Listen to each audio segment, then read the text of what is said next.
Hi, ఈ వీడియోలో మనం లారెంజ్ కర్వ్ అంటే ఏంటి, లారెంజ్ కర్వ్ పర్పస్ ఏంటి, దాని మీనింగ్ ఏంటి, so how are economic inequalities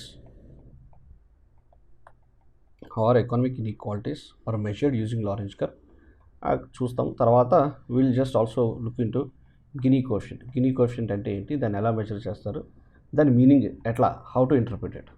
okay, so ఇవాళ రేపు చూస్తే మీరు ప్రతి country, most of the developed countries కావచ్చు, like United States of America, UK, West European nations, even countries like India experiencing a huge amount of rise in inequalities. Unfair distribution of wealth. So మీరు చూసుంటారు కదా, United States of అమెరికాలో అయితే it is generally said the top 2-3% richest people of United States of America approximately oh around 80-90% of wealth of this country. So ఈ income inequalities పెరిగిపోతున్నప్పుడు ఈ సందర్భంలో మీకు చాలాసార్లు మీరు would be coming across this particular terms called Lorenz curve and Gini coefficient. So let's try to understand better. So ఇప్పుడు let me take the wealth on the y-axis and population of a country on a x-axis. ఒక దేశం యొక్క population x-axis పైన, wealth, the total wealth of the country on y-axis.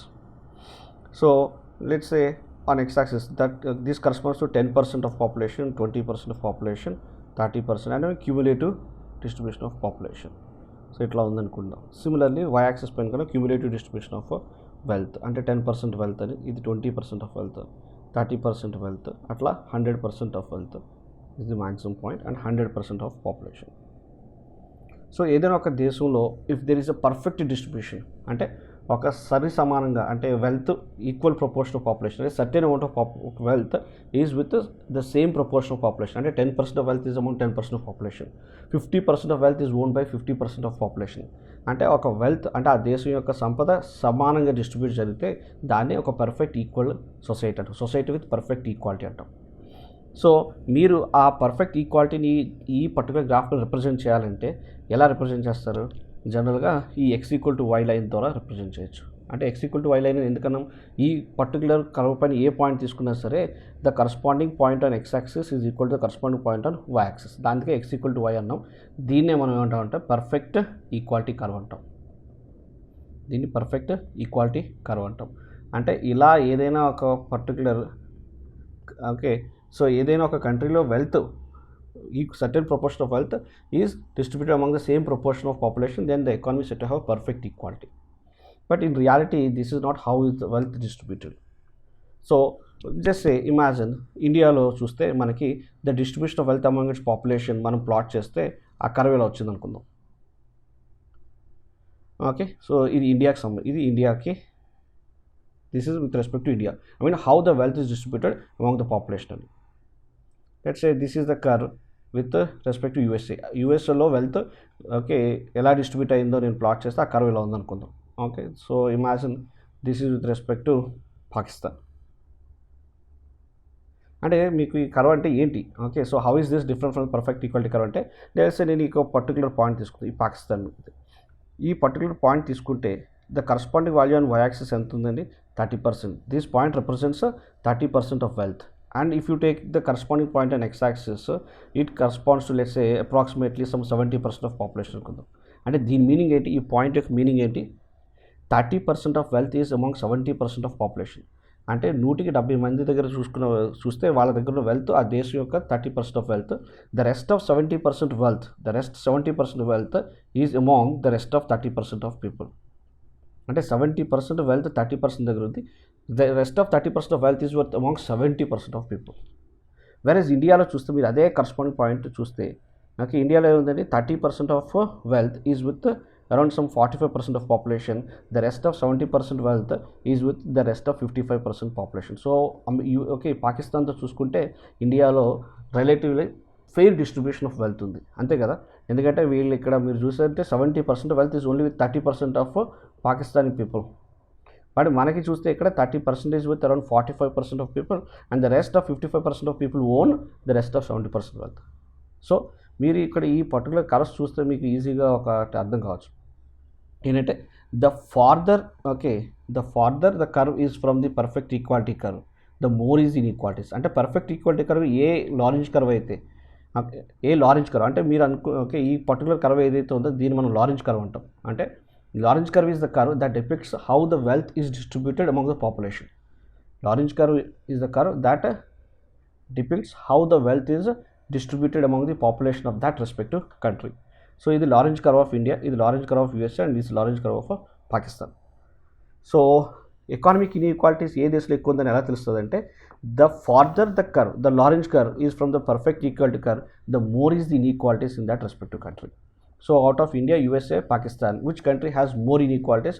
Obviously ఏ curve అయితే perfect equality curve నుంచి దూరంగా ఉందో ఆ కంట్రీలో ఇన్ఈక్వాలిటీస్ ఎక్కువ ఉన్నట్లు లెక్క. అంటే పాకిస్తాన్లో ఎక్కువ, నెక్స్ట్ యూఎస్ఏలో ఎక్కువ ఉన్నట్టు, తర్వాత ఈ పర్టికులర్ కర్వ్ ప్రకారం ఇండియాలో. సో అన్నిటికన్నా ఇండియాలో తక్కువ ఎకనామిక్ ఇన్ఈక్వాలిటీస్ ఉన్నట్టు, ఈ పర్టికులర్ ఎగ్జాంపుల్ పాకిస్తాన్కిలో ఎక్కువ ఎకనామిక్ ఇన్ఈక్వాలిటీస్ ఉన్నట్టు. మరి ఇప్పుడు దీన్ని ఉపయోగించి మనం గినీ కోఎఫిషియంట్ ఎలా మెజర్ చేయొచ్చు?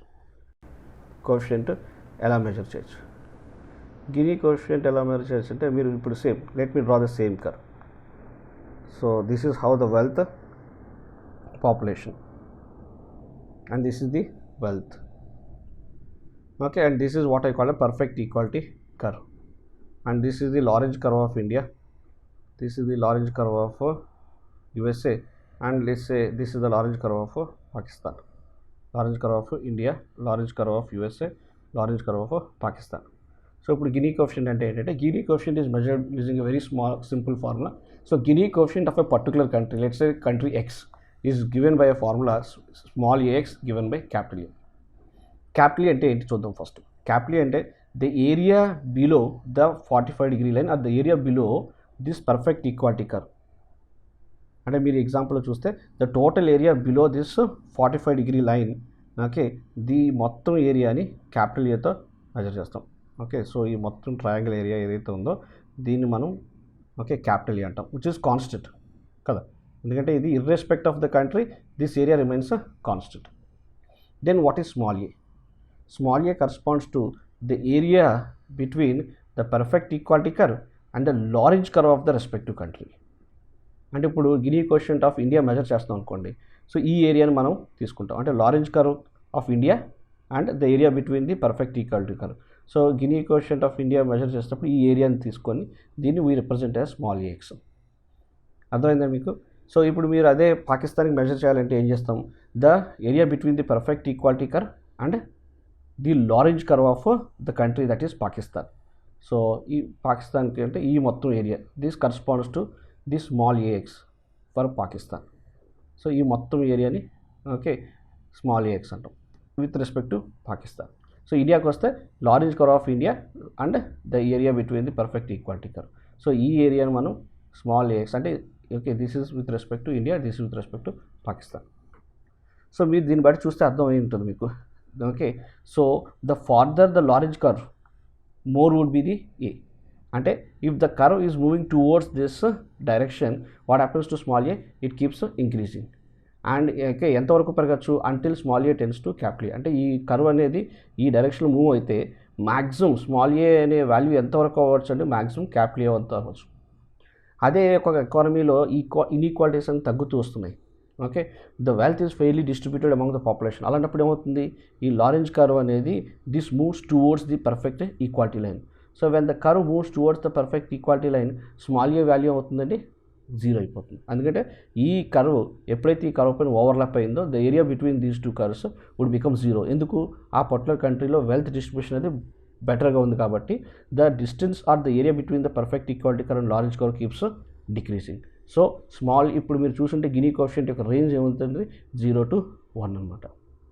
ఎందుకంటే small A of that particular country or the area between the Lorenz curve and the perfect equality curve might either move in this direction or in this direction based upon how the wealth is distributed. So ఈ డైరెక్షన్లో వెళ్ళినప్పుడు okay value ఎంత అయిపోవచ్చు, it might become 0, and when it is moving this direction it would be equal to A. So where in capital A divided by this A would obviously become 1, isn't it? అందుకని the range of Gini coefficient is 0 to 1, and 0 Gini coefficient indicates the economy is said to have a perfect equality. Whereas 1 simply says the economy is said to have a perfect inequality. ఎందుకంటే the large curve of the country is moving towards I mean, in fact, in the opposite direction of perfect equality curve. So the more farther it is, the more is the value of a Gini coefficient, and area between these two curves keeps increasing. So that's how when the value tends towards 1, the economic inequality keeps increasing, and whereas the value tends towards 0, the economic inequality keeps decreasing. So ఇప్పుడు మీ క్వశ్చన్లో ఈ Gini coefficient of India 0.44, Gini coefficient of USA 0.52, Gini coefficient of Pakistan, okay, లేదంటే Gini coefficient of UK is 0.58. So ఇప్పుడు చెప్పండి నాకు which country is said to have more inequalities?